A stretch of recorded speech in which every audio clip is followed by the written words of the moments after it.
All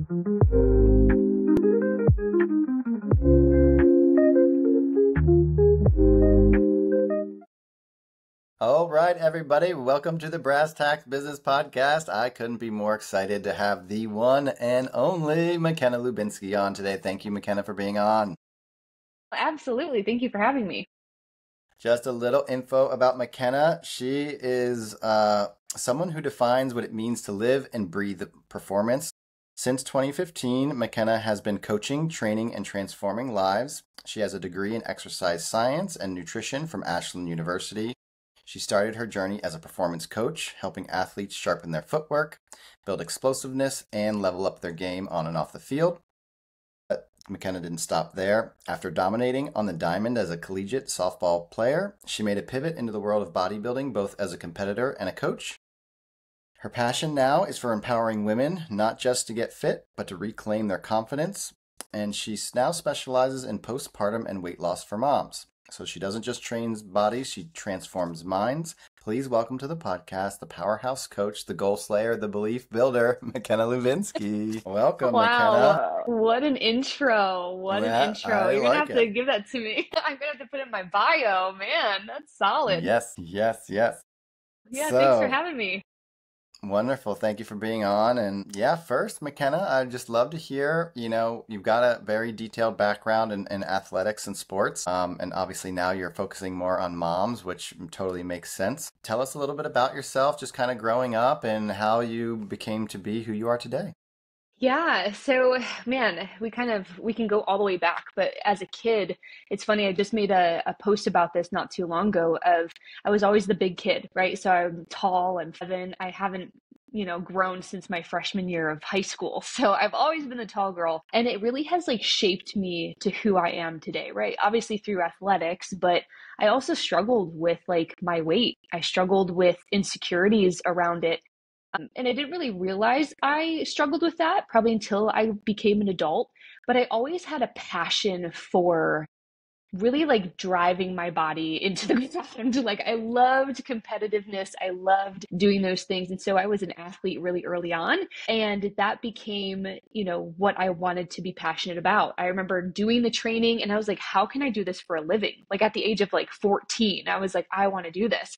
And so I've always had this big interest in doing so. And then once I got into college and I, got to play college softball, I just kind of carried that over into my my career. And so went to school for it, did some internships as more of like a performance coach. And that was interesting. I always find that the season of life I'm in is where like I tend to coach people. Now, I'm not saying that that's going to change, but because I really do love working with postpartum moms. I don't think it's talked about as much, but working with athletes originally, I loved, but then as I got into it, it was really difficult as a young adult, right? Just coming out of being a college athlete, the time was really tough, having to work early in the morning, big gaps in the middle of the day, and then late at night because we had to work with school hours. I loved doing it, but it just wasn't really what I wanted to do in the long run. And so once I got into more general population, it was more personal training, just like working with average adults. And it was very eye-opening to me because for so long I've been in this world of tell me to run through a brick wall and I'll do it, right? Very extreme types of training, extreme types of like nutrition with bodybuilding.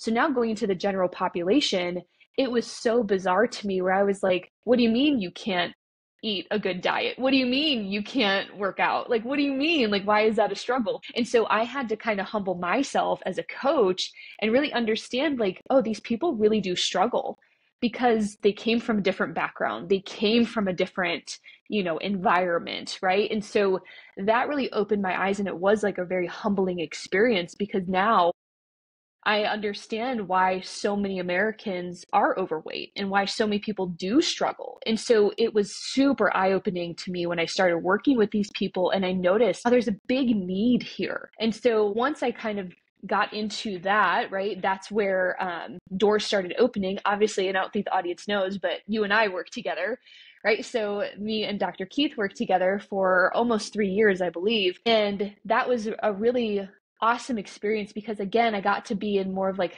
with COVID and stuff, it was kind of crazy, but you got to be in a one-on-one setting.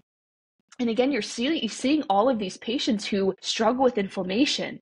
They're struggling with energy. They're struggling with all of these things. And nutrition has a big role in that. And kind of just having conversations with patients, so many people just don't know about nutrition. Like, there's so many myths out there. There's so many do this diet, do that diet. So there's such confusion in that space. And so it was kind of cool to be a part of healing, right? Like I kind of saw nutrition in a different light working with you. Is it's a healing thing. It's not just about weight loss, right? It's about actually healing the body internally, because then it shows physically too. And then Dr. Keith pushed me to start my own business. And now I'm here 4 years later, which I cannot believe it's been 4 years. And so, yeah, so now I'm in this position where as I was kind of coming on my way out from integrative chiropractic, I was pregnant with my first. And again, a lot of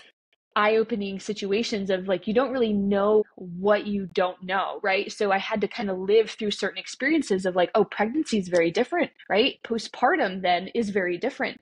And I again noticed, even as a health professional, how much there was lacking information for pregnancy and how many myths there still were for pregnancy.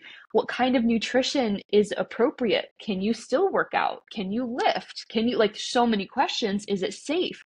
And then going through postpartum, same thing. Can I work out? When should I work out? What should I do? Is it normal to like feel like you have to pee your pants all the time? Like all of those things. And I'm like, oh my gosh, there's like so much missing information. And that's where, like, as I've continued in my journey as a coach, I've just learned so much. And now I see, every step I've taken, missing information, right? Overwhelm. And so now that I'm a mom, I see how much of an impact it is, because my friends are in this category too. And they're always like, I'm just surviving. I'm just trying to survive. And it's like, that's not life. Like, it should be so much more than that. So that's where I really have a passion for now, is seeing like how misguided moms are, right? Especially in the recovery. There's so much, like, there's a fourth trimester, right? We call it a fourth trimester after you give birth, because hormones are all over the place, that your body is trying to like recover and trying to just kind of get back to normal.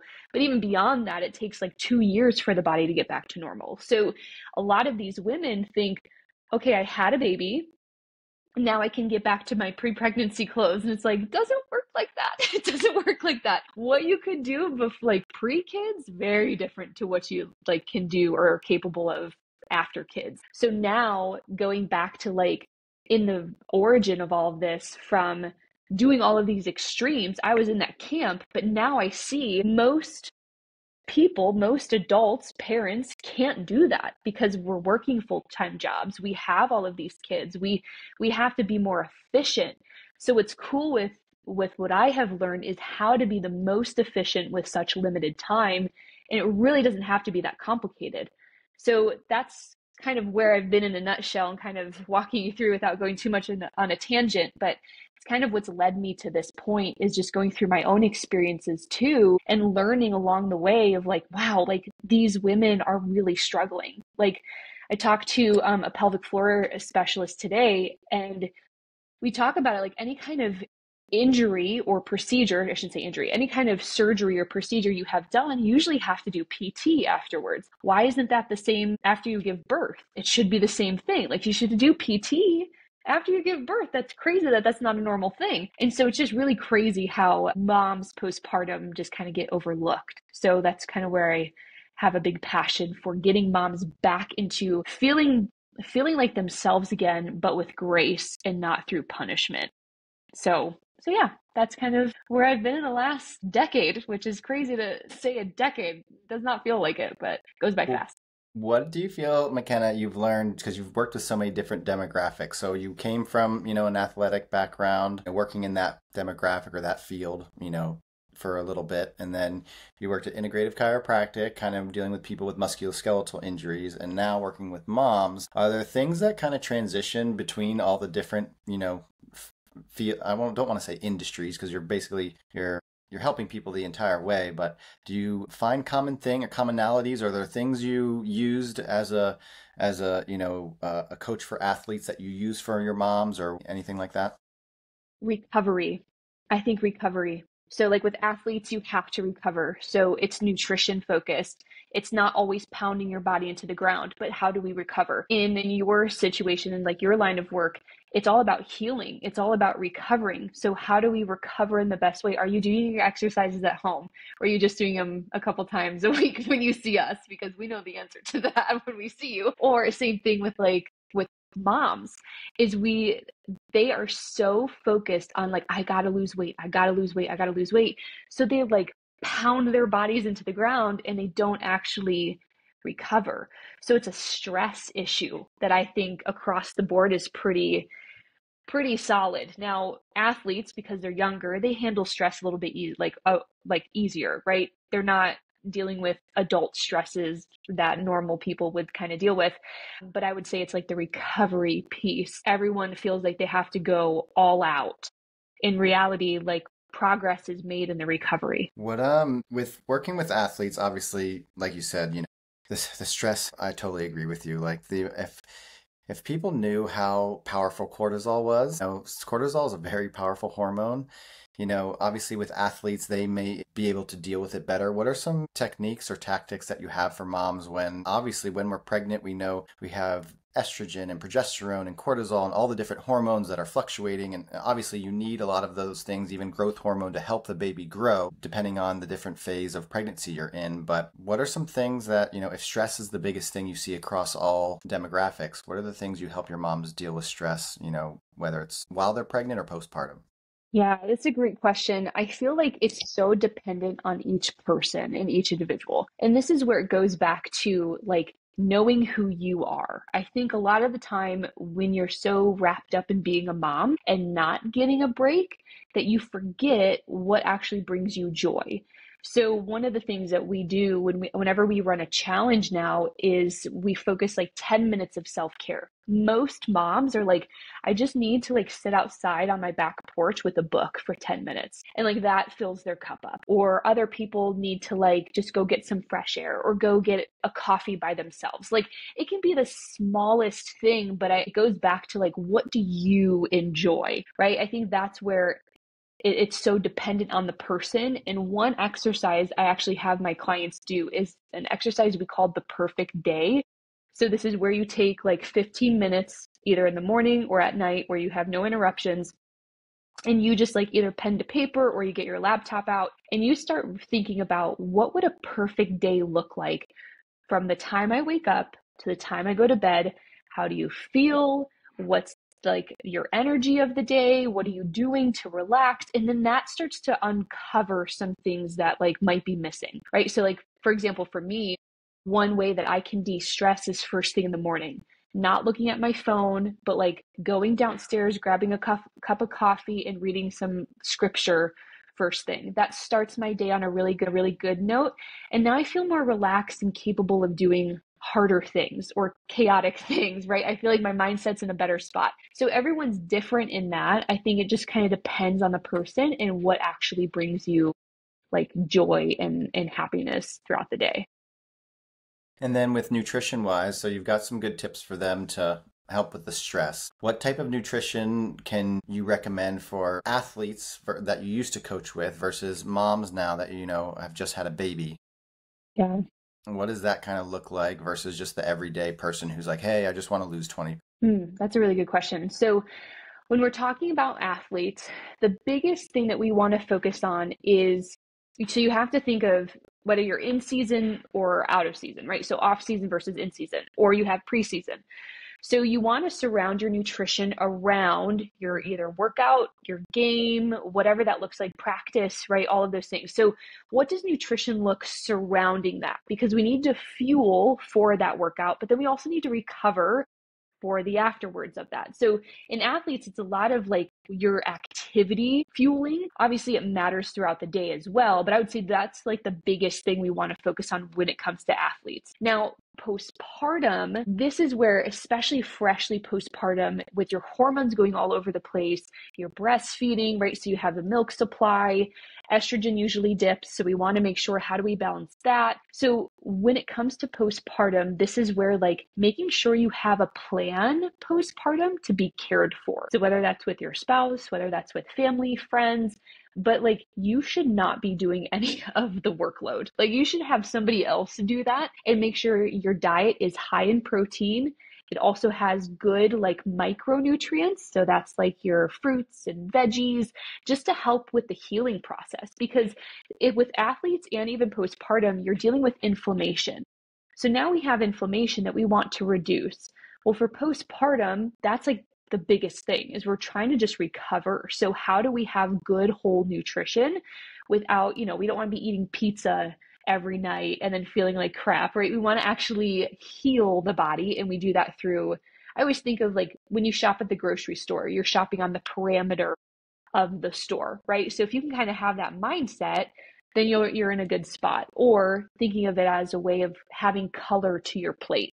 So it's not that you have to be tracking your macros and counting your calories. You don't have the brain capacity to do that at that stage, but you can at least look for color, right? Do I have just yellow and beige foods on my plate? If so, like sprinkle some berries in there, sprinkle some dark leafy greens, like sprinkle something like that to get the micronutrients to help with the vitamin deficiency, mineral deficiency, and things like that too.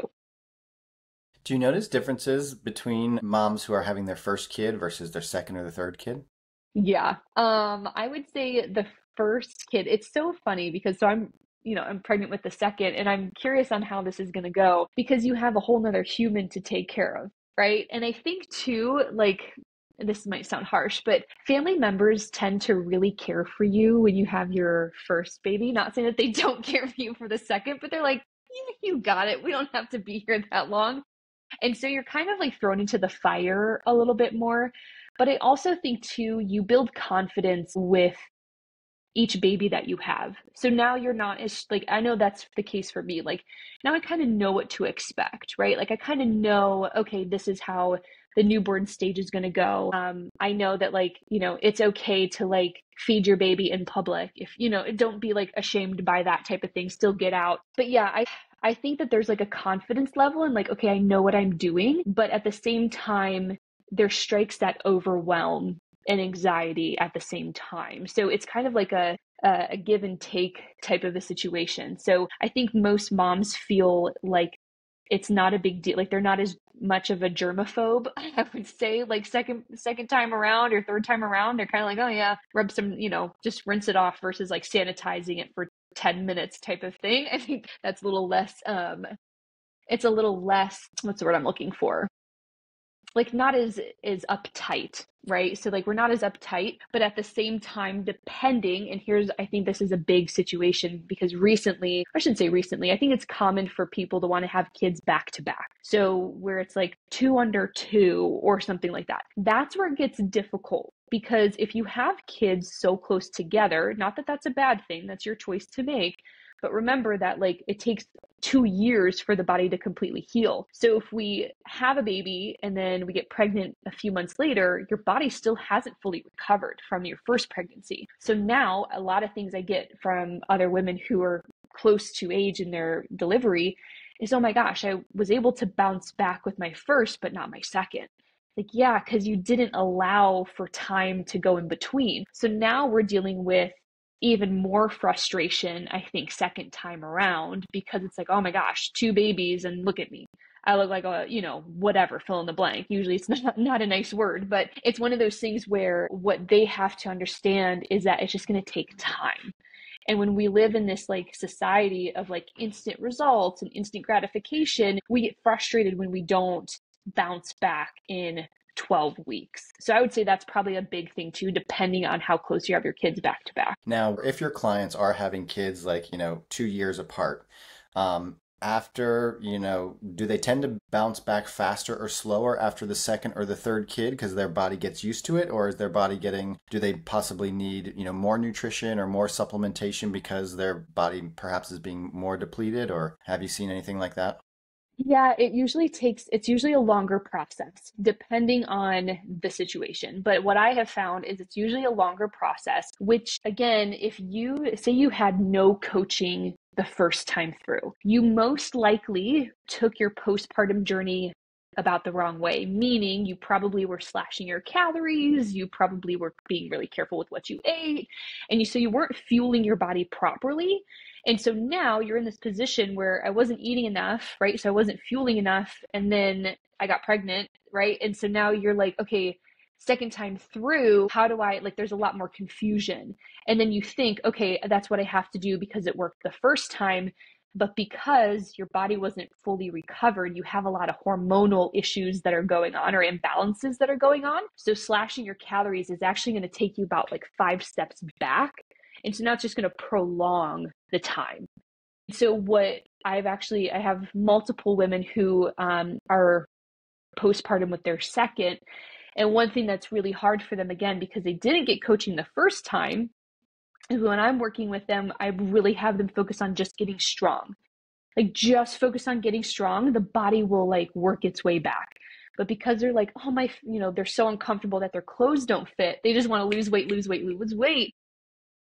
It's like, yeah, that's only going to get you so far before you're going to like fall back to where we started. So that's the unfortunate part. It's just hormones are kind of all over the place and we almost have to, yeah, we have to just be careful that second time through, and it's just a longer process. So communicating that, you have to be careful because you don't want to discourage them, right? So what I have found is like how you communicate that is very like, depending on the person, you have to kind of be very careful with how you say that because you also don't want to discourage in that either.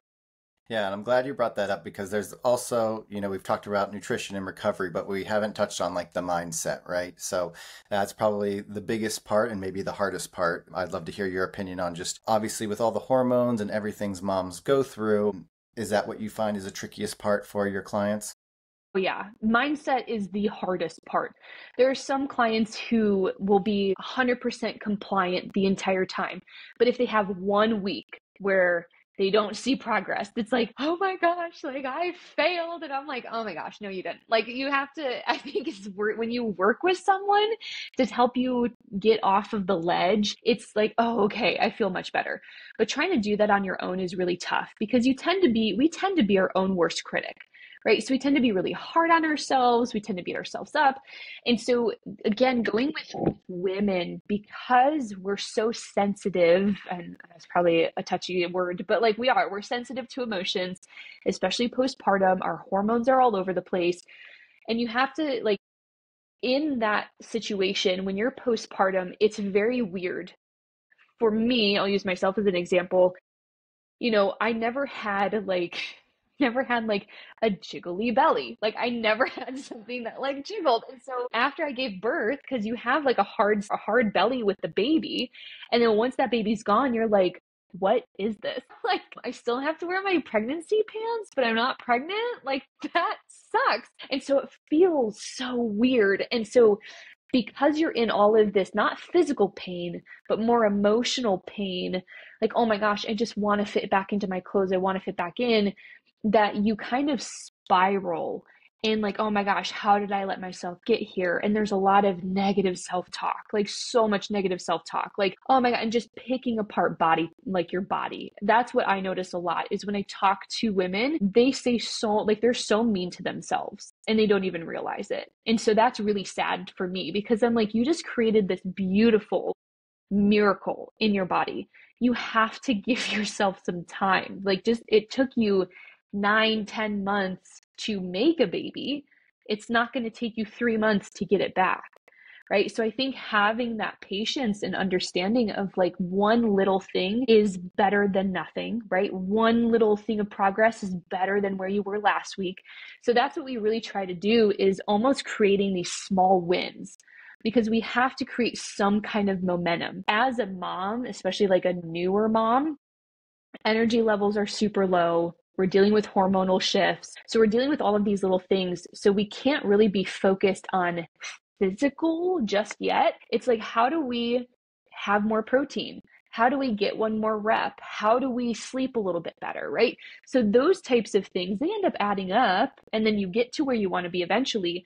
But that's kind of the process that you want to take a new mom through, or just a mom in general who's starting something like this, is you want to take them through baby steps.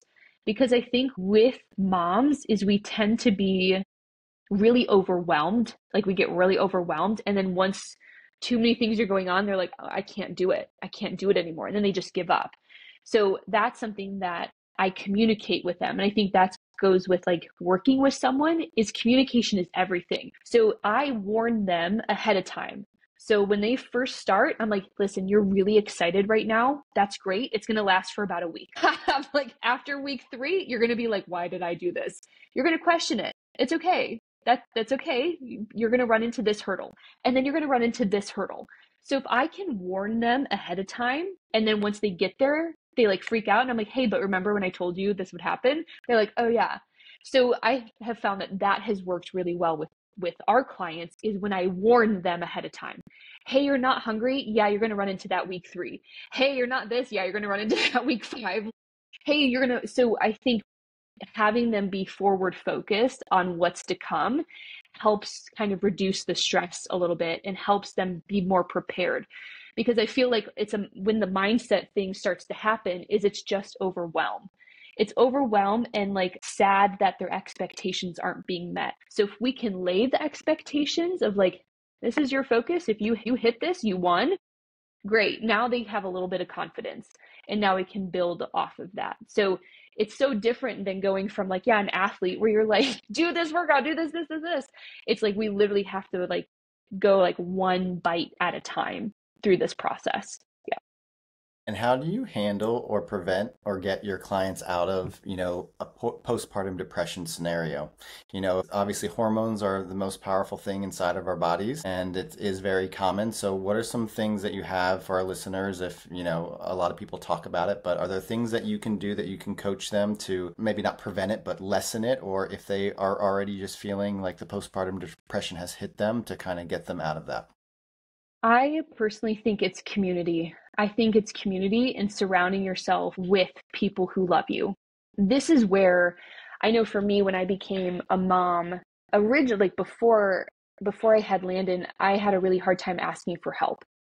Like, I had a really hard time, like I had big pride, big ego, whatever it was, because like, oh, I can just do it on my own. And I think asking for help, or if you know that like, hey, I really struggled first time through, like just to have that reinforcement of like, hey, can you check in with me? So one of the things that I do with my girls is if I know that they are like, they tend to be really hard on themselves, we schedule calls at least once a week, at least. So it's having a call with them, because sometimes we might be in this position where maybe a text isn't going to cut it, right? So we have to have a conversation. And a lot of the time too, a lot of the moms that I work with are like stay-at-home moms. So they have nobody to talk to. So that's where I think having someone to communicate and talk to is really massive, because a lot of the time you can feel alone, but then when you're talking to someone and you can relate to them, or they can understand where you're coming from, I think that's a big help with someone who might struggle with depression and anxiety. The other thing too, and this is like totally off topic, but like faith in Christ. Like that for me is massive. I feel like if you're dealing with anxiety and you're dealing with depression, you're not meant to carry it. You're meant to give it to the Lord and put it at his feet, and he's supposed to handle that. And you just trust him. And I know it's easier said than done, of like, oh, I'll just trust him. But then actually doing it, I struggle with that all the time. But I think that's where, having hope in Christ can be really helpful, because if we're trying to do it on our own, oh my gosh, it's a heavy, heavy burden to put on ourselves. So even with clients, that's something I communicate with them. I'm like, I don't know where you're at with your faith, but this helps me. So I just try to like give them some kind of information. And that's what really helps me get through some tough times, is leaning on Christ through all of it. Now, I didn't know that it takes the female body 2 years, so that was a pretty awesome stat. Tell Yeah. us what Why does it take 2 years for the body to recover after having a baby, and what's happening during that time, if like a general overview? Yeah. So depending on how long you're breastfeeding. So a lot of women want to breastfeed for at least like a year, right? So if we're taking that situation, that scenario, then what we have is we have, as you're breastfeeding, you have all of these hormones that are being produced, right? So you're having, the lactation coming out, you're having all the milk being produced, and at the same time, your body like will hold on to body fat. So when we see people who basically like have say 10 pounds to lose, it's usually, if they're breastfeeding, it's because of that reason. So once they stop breastfeeding, they usually can get rid of that body fat pretty quickly, but your body will tend to hold on to some extra body fat because the baby needs that. So then what we see is we see estrogen drop. So we see an estrogen drop. So if we're taking just that year example, as you're breastfeeding, estrogen is lower. And so now in recovery and trying to come back to that, so now you're working on trying to balance your estrogen back out. Now, if you're not being proactive on that, it can take probably a whole nother like 10 to 12 months for that estrogen to kind of come back up on its own. But if you're being proactive, that window can shorten. The other thing too, depending on, again, it's all about like, were you proactive about it? Were you not proactive about it? So one of the things we have to think about is your like muscle stores and capacity. So if you had, say, no prior weight training beforehand, your muscles are like super weak and almost like depleted. So you have relaxin, it's the hormone that gets produced in the body during pregnancy that relaxes the muscles. So muscle definition usually goes away, things start to relax, the belly expands. Well, if we're not focusing on strength training during pregnancy, it's really hard for that body to stay together. So this is where we see a lot of like ab separation happen. So if we have ab separation, sometimes it's pretty severe. That alone takes a long time for it to heal. So especially again, going back to the breastfeeding, if we're breastfeeding for a year, your estrogen and your muscle tissue, if you're not training properly, can just take a long time for the body to like reconnect. So when you have estrogen or even, yeah, estrogen, progesterone, any kind of hormone that seems to be off, your body won't heal and recover properly. So until we get everything balanced, now things will start kind of coming back together. So I think it really matters. I would say that's an average stat for most people. But then also you have to think about your internal stuff that goes on. So like your uterus has to go back down to size. I think that takes like almost a full year for that to go. Like I think it's like a whole nother 9 months postpartum for that to go back to normal size. So you have a lot of like organ shifting that kind of goes back. So that takes some time. But the physical part of it too is your body is just trying to like figure out how to come back together, how to actually build muscle again. And that's usually what happens. Obviously, if we're not proactive about the hormones, they can still continue to be off balance. And then we're struggling to try to get back to normalcy 2 years postpartum. I always find it extremely concerning when I get a client and their doctor, their pediatrician, or the OB/GYN tells them to not work out while they're pregnant. So I always just never understood that. Do you ever have any clients that you would recommend not working out, or do you run into that a lot where clients are like, "Oh, sorry, but my doctor told me I shouldn't be working out because I'm however many weeks pregnant." Yeah, so this is I love this topic. I can talk about this all day. But I have found just working with other coaches too who are in this kind of realm is OBs versus midwives very different. So OBs just are trying to avoid lawsuits and midwives aren't so concerned about that. I don't know why. Like I don't know. It's very interesting, but I have found that to be even when I was pregnant with Landon, I was 20 something weeks and I switched. I went from OB care to then midwife care because I felt like, and this is no hate to an OB, it was just my personal experience, but what I found is I was just another number. I was telling them that like, hey, I'm struggling with body image issues right now. Like, hey, I'm struggling with this. And they were like, oh yeah, it's just part of the process. And I'm like, really? So that's just very strange. Like it was just really weird.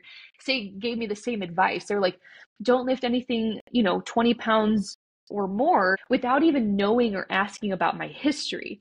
So I think that's really key to understand is like, what's the person's history? Do they have any injuries? Do they have any like health concerns? Do they have like none of that was asked? Well, that's what it's so funny because that's what I ask my clients. They're like, "Oh, my doctor, my OB told me I shouldn't be working out." I'm like, "Okay, well, you're seeing me, and do you have any, fractures or injuries that you're not telling me about? Have you had any surgeries or anything like that?" Like that's why I always feel like it's concerning. Yeah, there's no like the research has been pretty clear on training, and I actually was doing some research on the National Medicine or National Journal of Medicine yesterday about pregnancy, and they were showing how even like during the labor process that you don't have any like as much injury, right? They called it kind of like injury or what was the word they used? Any kind of big tears, or I guess injury is a good way of Trauma. saying it. Trauma, yep, postpartum when you're actually strength training. And I felt like that was the case for me for sure. Like I didn't have any tears. It was a quick labor. Like, and I also contribute that to chiropractic care too, 100%. Like my hips were in alignment. Like things felt good. All of those things happened. And I think it just comes back to like, yeah, like skeletal muscle is so important as just even like America in general, it's not even like yes, we have an obesity problem, but we have an under muscled problem. Like so many people do not weight train at all. And it's impacting the longevity, it's impacting pregnancy, it's impacting postpartum, it impacts so many things, and also recovery with your patients too. It impacts all of that. So yeah, it's interesting, and I'm not sure where they came up with the 20 pounds because that's something funny too. As you think about your toddler, Yeah, and then exactly. The kid weighs 20 pounds. Like, what? Oh, so I can't pick up more, my kid for 9 months? Like, are you? That makes no sense. right? And it's the Land, same. yeah, And I kind of look at it the same thing when patients ask me all the time, like, "Oh, I'm going to have surgery in July. Should I be doing all this rehab before my surgery?" And I'm like, yes. Do you want to be yeah, stronger or weaker after your surgery? You know, your surgery is going to, similar to birth, right? It's going to be a type of trauma. It's like, do you want to be stronger after or do you want to be weaker?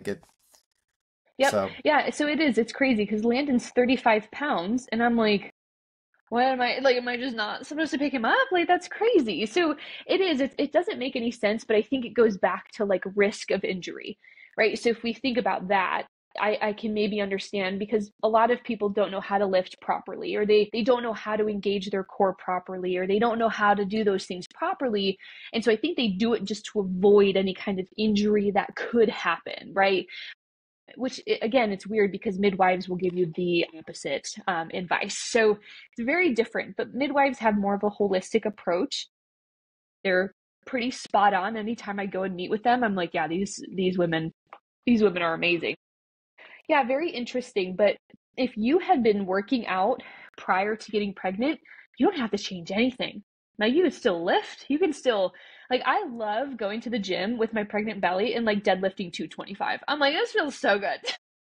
Like we're squatting, like all of the things. And I'm like, I'm not pushing, like this is my limit. But that's where you like as an individual, you have to know what's your limit? Because you obviously like some women would disagree, but like some pregnant women hit PRs while they're pregnant. Sometimes that that happens. I would say for the average person, you probably should just be focusing on maintaining what you did pre-pregnancy. And the other thing too is if you didn't work out at all pre-pregnancy, doesn't mean that you can't work out at all being pregnant either. You can start with same thing that we would do with like a beginner in working out. You can still start with body weight squats and then start with bands and then light weights. Like you can build your way up. You don't have to be afraid of doing that. But yeah, like working out during pregnancy is totally safe, and you're setting yourself up for really simple and easy recovery postpartum. So now, when you are coming off of postpartum or having a baby, now the recovery seems to be a little bit easier, right? So now you don't feel like, oh, I'm starting off from scratch. And now it's like, yeah, you got to work with this motivation factor. It's like, yeah, you're not going to find motivation for another year. So, like, just don't skip a beat in it. Like, you're pregnant, you're not broken. you brought up midwives a minute ago. Have you had any clients that have had home births? And do you see any differences like in your clients that have their baby in the hospital versus having a home birth recovery or, complications, anything?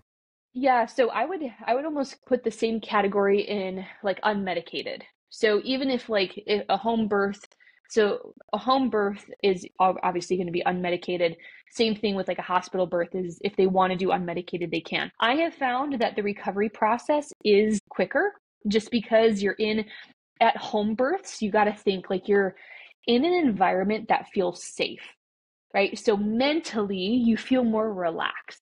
But in a hospital setting, there's like, oh my gosh, what if I have to do a C-section? Or, oh my gosh, like this is a new environment. And so there's more just like natural stress, I feel Yeah. like, in a hospital. Some places have birthing centers. So like we have like a birthing center, which is more of like a cozier like vibe and environment, which can help. But I find that women who have more home births, they just are more relaxed. Like they're not freaking out as much. They have good care, they trust, and it's just like more of an enjoyable process versus going to the hospital. And so you see that if they're your clients that have had home births tend to recover faster? Hmm.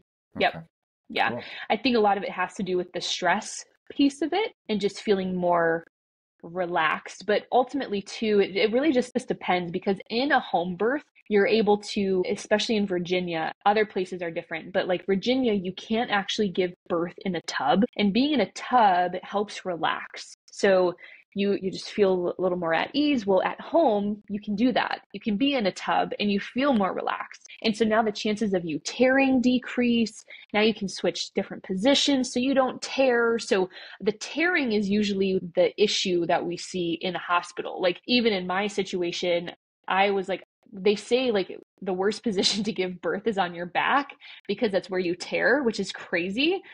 And I had to give birth on my back because it was just a crazy experience. That's one of those things where you're at home, you can be in any position you want, you can do whatever you want. Like it's just ideal to be at. Well, and I haven't shot any babies out of my body recently, but like I mean, in school they show us the birthing process in the hospital, which is a horrible video to see as a student in graduate school. But then, like over the years, I've seen different like home births, and it's funny, my I might have told you this years ago, McKenna, but like my coworker while I was in grad school, he said a very, very, very important fact. He's like, most people spend more time researching what car they're going to buy than how they're going to have their baby or how they're going to raise their baby. And he got so much judgment by his family because he was going to have a home birth versus having the birth in the hospital. And it was just this, it always stuck in my mind. So I always started like researching home births. And as you start to kind of research, you see, obviously, like you're saying, they can move around. It just seems like I've never had a baby. I'm never going to have a baby. But it seems like, yeah, that's where when you're having all the contractions and you're trying to get a baby out of your body, like you want to be able to move. You want to be in a pool or in some sort of environment where you feel safe and kind of comfortable.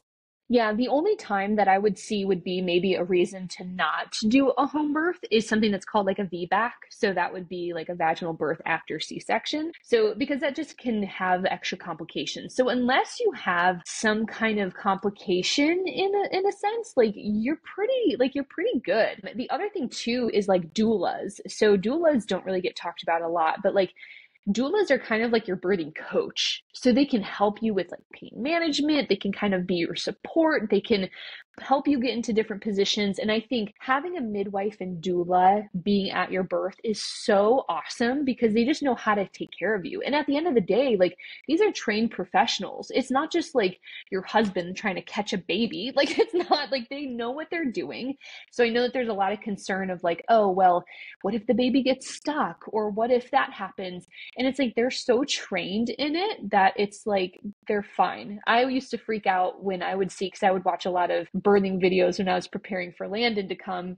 And when I would see just like the baby's head come out, and I'm like, oh my gosh, I can't breathe. When I would like freak out, but I've learned that that has nothing to do with it's oxygen. I was like, it's a wild experience. But yeah, it's to each their own. I just feel more comfortable in a home setting or in a birthing center, and it kind of depends on your husband. The husband tends to just be like, I know Keith was like, what if something happens? Like, can we just be in a birthing center just in case? And I was like, that's fine. So sometimes you might have to compromise a little bit, but I think doing your research is really important.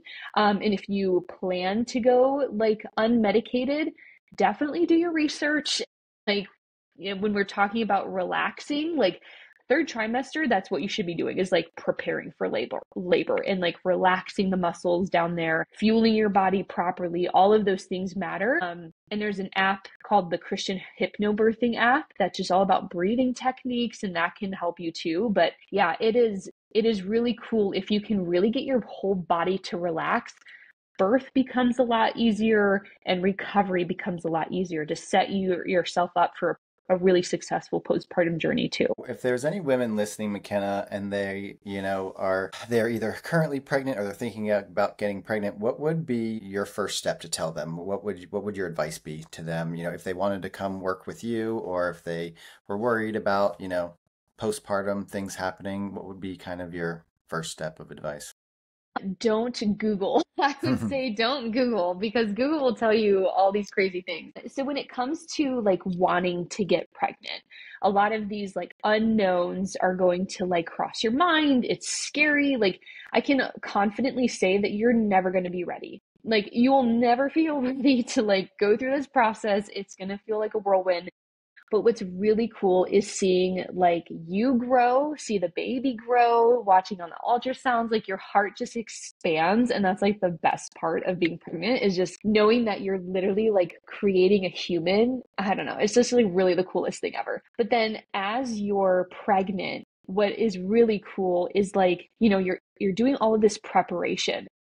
But what I have found, and regardless, this is like has nothing to really do with like nutrition and training at all. But what is really cool is this whole time you're in your mind, like in your brain, you're thinking about what is your child going to look like. You're trying to picture them, or maybe you dream about them. And then once that baby is there, like, oh my gosh, it is like the coolest feeling ever. I'm not going to try to get emotional, but it is like it is the coolest thing. And so this whole idea about like trying to bounce back or trying to be perfect. Like enjoy those snuggles, because oh my gosh, everyone says it's going to go by fast, but it goes by so fast.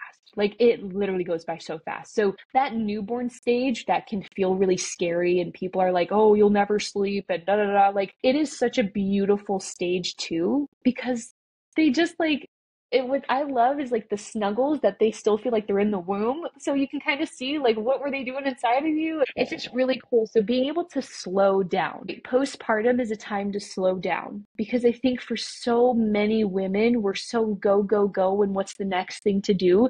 Just like take a deep breath, and like you're going to be fine. I think we put too much pressure on ourselves. So if we can just enjoy that moment and like soak up all of those baby snuggles, like you're going to be fine. It'll eventually come. Maybe not on your timeline, but it'll eventually come. So you just have to be patient. So with all of these like what ifs or just wait comments, like don't let that mess with you. It's a beautiful experience, pre, during, and post. So I think just kind of enjoying the moment is the best thing that you can do for sure. And how can people connect with you, McKenna? Where, if they're in need of nutrition, or they're kind of their first time through, it's their first pregnancy, and they're, looking for somebody like you that can kind of guide them through, where can they find you? Yeah, they can find me on my Instagram. So Instagram's a good place to find me. My handle is McKenna. That's McKennal Fitness. So you can find me there. You can shoot me a DM. I'm always looking at my DMs there. And that's probably the best way that you can get a hold of me, because I'm going to be honest, I'm horrible at checking my email. So I'm not going to direct you there. But I have so many guides too, that even if you're just looking for some kind of nutrition guidance, I've got a pregnancy nutrition guide. I've got a postpartum guide for workouts. I have a bunch of resources. So even if you're looking of just where to start, just go ahead and shoot me a message there. I've got a great page of resources on there as well. So that'd be a good place for them to go. And what does it look like for our listeners to work with you, McKenna? Like majority of your clients, what kind of time frame are you usually coaching them, and what should they expect if they want to work with you? Yeah, so usually it's about 6 months, depending on the person, to run through our whole process. Now, we have a I should say a 4-step process. When you come in, we always want to assess. So we have to assess and understand, where are you even coming from? What's your background, right? Like because that stuff matters. Do you have injuries? What was pregnancy like, postpartum, all of those things? And then we want to assess your nutrition. because we can't expect you to go from 0 to 180, right? We can't expect you to change everything. So what we do is we assess your nutrition. We look for like gaps or missing pieces to your nutrition, and we focus on just filling them. So when we focus on just fueling you and just getting you into a state where you're actually eating proper nutrition, what that does is we speed up the metabolism, we optimize your hormone, your gut health, all of those things. We reduce inflammation. And now we get your body in a place where we're building muscle. We're changing the shape of your body. And now your body feels safe enough to get ready to lose body fat. Okay, so that's our phase one. Phase two, once we establish all of those things, the foundation of your health, now phase two, we go into a fat loss phase because most people want to lose body fat. So we do it in a way where you're not depriving of yourself. We're never going to tell you you can't have a chocolate chip cookie. We actually encourage you to have a chocolate chip cookie to avoid all or nothing mentality. So how do we slowly get you into a calorie deficit without feeling like you're starving? And then once we hit your target goal, now our phase three is just longevity. So now how do we maintain? Because what I have found is people are really good at losing weight, but really horrible at keeping the weight off. So in our phase three, it's just what do we do after? Right? Because we don't want to be dieting forever. We don't want to be stuck here forever. So how do we navigate through the summer, right? With parties, travel, vacations, all of those things without feeling like we're going to go backwards. So that's our process in a nutshell of creating the foundation, losing the body fat, but not just losing it, but how do we maintain it? So that's our process, and it usually takes about 6 months to go through. Awesome. Well, this is a little side note, and I'm not going to cry. I couldn't be more proud of somebody. Like McKenna said earlier, everyone that's listening, McKenna worked at my office for 3 years, and McKenna was the amount of growth I've seen in this young woman is absolutely amazing. McKenna, you don't know this, but you have taught me that the things that really make it worth it in business, as you know, Jasmine and I have 4 separate businesses. And at the end of the day, what makes it so rewarding for us as business owners is seeing this exact thing, is seeing McKenna. You guys would not even recognize McKenna. And I'm not talking about physically, I'm talking about like mentally and emotionally. McKenna came to me, what was it, 2019? Before the Yeah, pandemic, right? Yeah, yeah, 2019. 2019. She started working at my office, and she was just this sweet. She was blonde then, to let everybody know. She was blonde. She was this very, very tall blonde, and she was just had a very sweet small town type personality, and she just had her eyes wide open. And I think you and Keith had moved here, what, like that year or a year before or something. She was very new to Northern Virginia, and just the amount of growth I've seen, not, and it's not just working at my office, even after you left and after you had the baby till, where you are now, is just it's very nice to see. McKenna, I'm very, very proud of you. I couldn't be more proud of you. And what you have taught me is that the most rewarding part for me as a business owner and as your previous employer is just seeing the amount of growth in Yeah. you and just how much you've accomplished. So if you guys are Aw. listening, you need to reach out to McKenna. You need to, if you are about to have a baby or if you are in need of any of her nutrition, because you coach people that aren't pregnant as well, correct? Yeah. Yeah, yeah. I coach people all over the board. I even coach some husbands too that want to hop on the bandwagon. So yeah, there's no limit in who I coach, but I just tend to specialize that. With you saying that, you've got to find the video of the first video I tried to demo on an exercise. I totally butchered it. It was great times. But yeah, I used to be 100% camera shy. Couldn't even talk in front of a camera. And now look at where we're at. Very cool. That is amazing. Well, McKenna, my last question is, what do you feel like, because I know you've transitioned from the athletic demographic to the, more musculoskeletal and pain, and now you're done nutrition, and now you're doing postpartum. What do you feel like you've learned about yourself through the past decade? I would say the biggest thing, I was actually just talking to a friend about this, is like I have learned how much I have to be humble about all of this. I'm not an expert in everything. Like I just am not. So I have to be okay with like, hey, I don't know. Let me research and let me get back to you. I think that is so huge because in the beginning, and I think it was such an insecurity that I had, where I was like, oh yeah, I know this when I didn't. So one thing I've learned about myself is it's okay to not have all the answers. it's okay to like not be the smartest person in the room, right? But I think being genuine and just being honest really goes a long way. So that's something that I've really worked on. And this is where like networking is great, where I have other different professionals that I can reach out to, like, hey, let me ask so and so because I have no idea, right? So being able to do that, I think, is something that I've learned that has really helped me grow in just being a little more humble and having a little more humility and like I don't know it all. And sometimes as a parent, I shouldn't say sometimes, all the time as a parent, I don't know what I'm doing and I'm just winging it half the time. So like it's okay, we're in this together, but having some kind of relatability and knowing that like yeah, I'm not like any better than anybody else. So I'm just an average Joe that might communicate things better to you. I don't know. So I think just having some humility has definitely helped me grow. And then, yeah, just being open minded, I think is a big thing too. Awesome. Well, I'm so proud of you, McKenna. And everybody Thanks for who's having me. listening, they got to go check it out. And yeah, anything else you need to say to our listeners?